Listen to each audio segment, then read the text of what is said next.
Alright, people, welcome to the Sanctum. This is AL. Today we're going to talk about the Celtic Oracle by John Matthews. One thing you're going to see over the next couple of videos is we're going to do a lot of videos from John Matthews and Caitlin Matthews. One, I am huge fans of their work, both book-wise and their oracles that they've written. So, first off, if they ever see these videos, thank you for your inspiration, your writings. I cannot say enough about your books that have inspired me so very much to do my own research. You are magnificent. Your oracles have always inspired me to do my very best in my life, so thank you so much.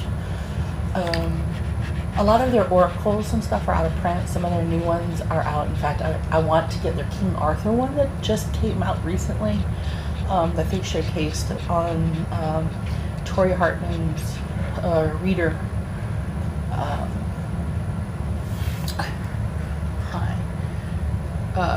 Readers group. Please ignore the dog that's hanging over the cliff here. But I want to get that. That's my next thing to get, is that particular. I am very into a lot of things King Arthur, very much. When I found out my history does include Celtic background, from Breton area and such, my brain said, what? And since then it's been kind of a crazy thing. Celt, Dutch, all sorts of stuff. Basically, my family slept their way to America, and I just kind of go with the flow. So I wanted to talk about this Celtic Oracle because when I first got it, I was not ready for it in my life. So I used it like twice, put it away, and didn't think about it for about a year, maybe more. Then I picked it back up after a while, and I started playing with it, and I realized, yeah, this is pretty cool. What's funny is this is not the Celtic Oracle I use most often by them. The one I use most often by them is the one that basically terrifies most people, because it is like the most in-depth thing in your life that will basically bare your soul, and we will go over that in another video. But this deck has a beautiful book, by the way. I mean, this book does not get any better. Look at how thick it is. It is like awesome. It has color pictures. It goes over trances. It goes over what the worlds are. It talks about the shaman craft. It talks about how the structure and the origins of the deck are, what the colors mean. It talks about the positions on Rion's window spread and the optional questions to ask. It gives you different spreads. It gives you the information about the journey. It talks about the background. It gives you the description and the keys. I mean, this book is everything you could ever think about for an oracle deck about the Celts, the inner health, the inner wealth, the shamanistic wisdom, the druidic power. You cannot ever think you would ever be able to have that kind of thing. Now, I wanted to show you the backs first because all the cards have a different back on them. So different colors mean different things, and there's various amounts of each one. So there's only a few of each, and the kicker is that's how it's supposed to be. So depending on what color you get, and the card will tell you what you're getting. Now, I wanted to show this to you because the cards are outstanding. Look at that, the otter. Look at that color in the definition. The cow. And if you know any of your Celtic storylines, you know what these are coming from. the salmon. Now, I'm going to be honest with you. This picture right here is probably one of my most favorite. This comes up again in the other deck that I was telling you about that we're going to go over one day. Probably shortly, when I decide to upload it. It's called the Celtic Journey of the Dead. Really, Poof? You have Poof again? Really, Puppy? No, I'm not rubbing your belly. Stop. Puppy's like laying above, trying to get attention. Yes, I see you with all your smiley faces. The third circle. The mother.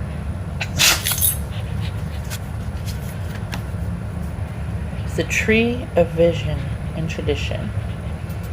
Now, that's the white card. And this is the nice thing about these cards, is whatever color you see in the rim is the color of the back. So this is the father. The wild man. The crow.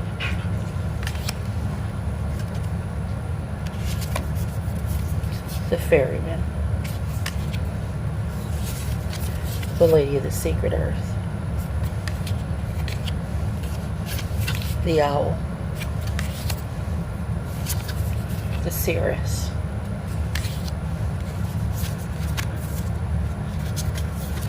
The second circle. Look at the, see, reminds you of anything? The green and burning tree. The vision singer. The hound. Reminds me of the Hound of Haron. The woodward. The druid. The lady of the ways. The lord of the underground, Aron, with his hounds.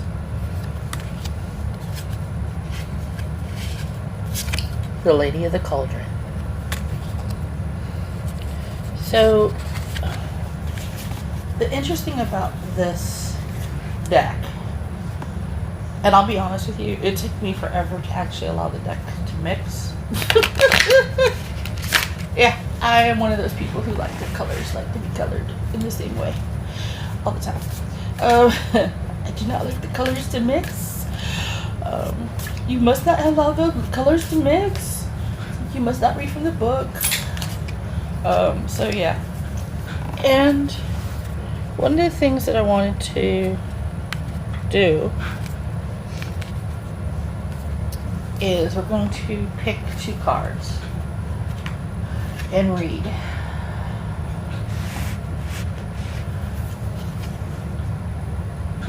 What the thing with the Celtic souls, Celtic Oracle, is this is about your inner worlds. This is about, like, when you're doing soul work, what does this help you to do to find your inner peace, your inner world, your inner soul? How do you work yourself to a better person? How do you work your outer life and your inner life to coincide? Because you may do everything on the outside that's perfect for everybody, but your inner world is a mess. How do you get that cleaned up? Besides a lot of therapy, a lot of times you can do some of the stuff. In actuality, my therapist was one actually who, besides suggesting a lot of books, told me to go back to basics and start doing not just my writing, which I was having trouble with, but also go back and start doing my readings again for myself and small readings for other people. And actually going back to basics, small readings actually made a big difference for me and gave me faith in my core, and that helped me turn a corner. Because I had been at that point, I had no faith in myself, none. But it took a really good therapist to not only believe in how I believed he didn't have to share my belief, but to believe that my belief was valid. But to know that I needed to have that belief validated in my way, and to make it so. It really made a big difference. So that's why we're going to do this reading. This reading today is going to be for us. What do we need to know to validate ourselves? To validate what's good in the world for ourselves for this coming month, for November. What do we need to know to validate the goodness for November? What do we need to do to become the good for November? What do we need to know to become the good for November? Because let's face it, sometimes we do the bad. We want to know what to do to become the good for November. What can we do? Oh, hey. 2 cards. The horse. The woman made of flowers. Bluid. And the bride of the waters. Damn. Okay, so I'll explain that whole thing afterwards, which is this is Bohand. This is Bloodwood, and then you have the horse. So, hi, what you doing? And this is Shango, my puppy dog you can't see, who's basically upside down with his head, trying to. Hold on, let me see if I can let you see him right now. Here he is. Puppy! I see you. He's causing the trouble. So, he's like, I'm not trouble, mommy. I'm just me. Hi! Sit down. Sit. No, not on me. Sit down. Yes. I love you. Oh, I do. Yes. Sit down. Sit. Okay. There you go. Perfect. I love you too. Oh my gosh. Hi. You can sit right there. You can be part of the process, okay? I know you just want your belly rubbed and make it so you feel better. But personally, you can't have your belly rubbed all the time. He lives for belly rubs, by the way, people. If you come visit, you will have to rub his belly. So, let's talk. The first card is actually the woman made of flowers, which I have to admit is an unusual card to show up right now, because every card that shows up is part of a group. There's the empowerers, there's the totem beasts, there's the movers,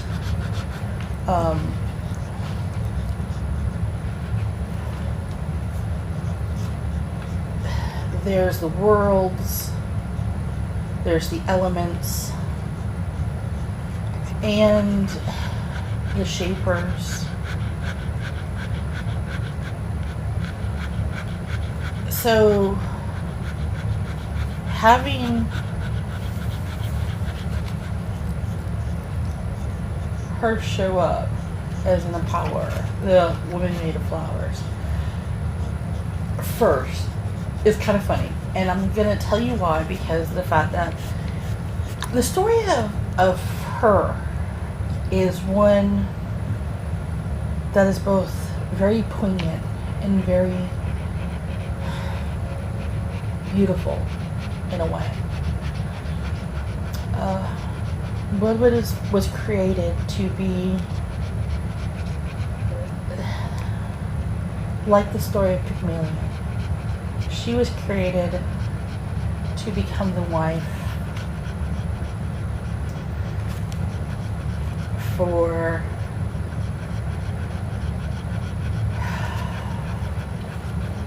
Gideon. She was possessed of all the best beauty of the earth. She was made of all the beautiful flowers. She well, with Lou, I should say, is who she was created for. With Gideon and Mass is the one that created her out of the flowers of broom, of oak, meadowsweet.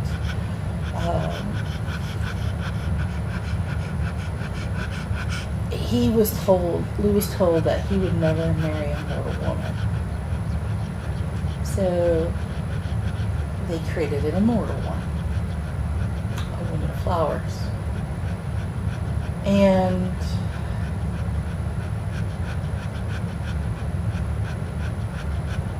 like most unusual mythologies, after a while she falls out of love and falls for somebody else. She plots to kill her husband. And her plot to kill her husband is thwarted by Gwydion, who kills her lover and condemns her to spend all of her eternity in the shape of an owl, which is why her name means flower face, which is her creation of flowers. And if you look at the shape of the face of an owl, most barn owls, they have that flower face shape with the round eyes, the rounded face.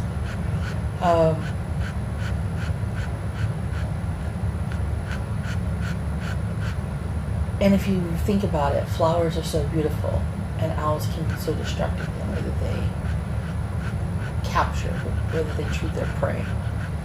So she is a key of transformation, to transform from something beautiful to something destructive. But because she is negative, her journey is about walking from the dark to the light, to take what is above you, what is below you, and see where you must change those things.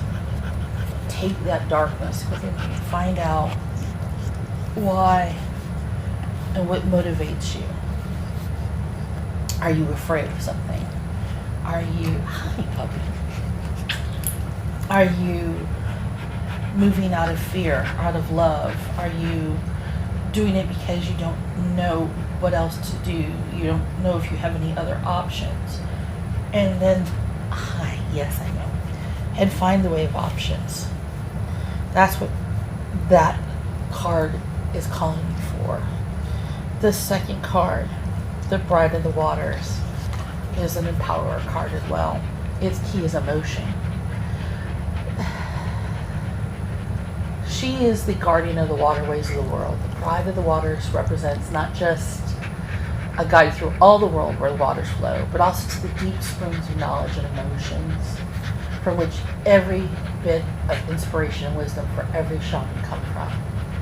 She opens the treasure of our creative energies. She is the one that we go to when we try to bring forth good fortune and spiritual wealth.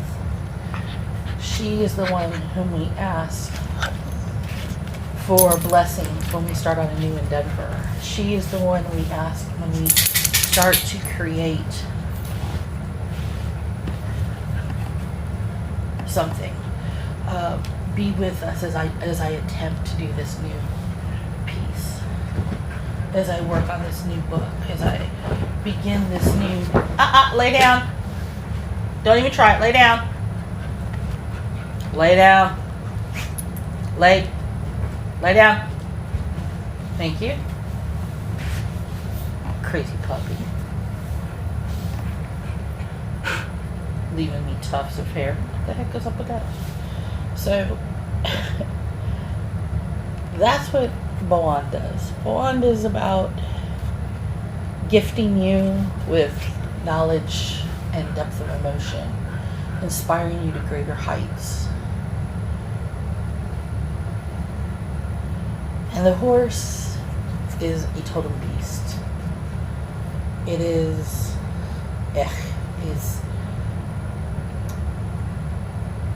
it is about being swift and sureness of foot. It is about being graceful and enduring. It is about virility. It is the magical power and strength of will. It is the creature of durability and speed. It is a beauty upon itself. it is always a sacred totem pole. It is a sacred totem animal to Celts and Brits. It is one of the animals that in the Celtic hierarchy that is considered a lucky beast. So seeing it is a very good thing. It also means that it can take you farther and faster. It will lift you up more. It will take you where you need to go. So we're seeing a point for the month of November for us to become our better selves. We need to look at the dark within us, because we all have a shadow self. We all have a darker self. We all need to make peace with that darker self, and find the light within it, to find the part of it that helps us to become a better person. We also need to find a part of inspiration, rejuvenate our creative well, to be blessed with that creativity and use it to inspire others. And to know that we are going to be sure-footed for November. We're going to be able to do more. That is what these are saying for us for November. And I have to admit, it was unexpected to get this. Now, if you've managed to find this deck, and there are some places you may be able to find it online, get the deck. You won't regret it at all. Like I said, I used it, put it away, and I use it now more often. I actually use it oftentimes as a clarifier for a lot of things. So if you do actually get a reading from me, whether it be from my website or my Oracle Alchemy Alchemy website, that is actually a lot of times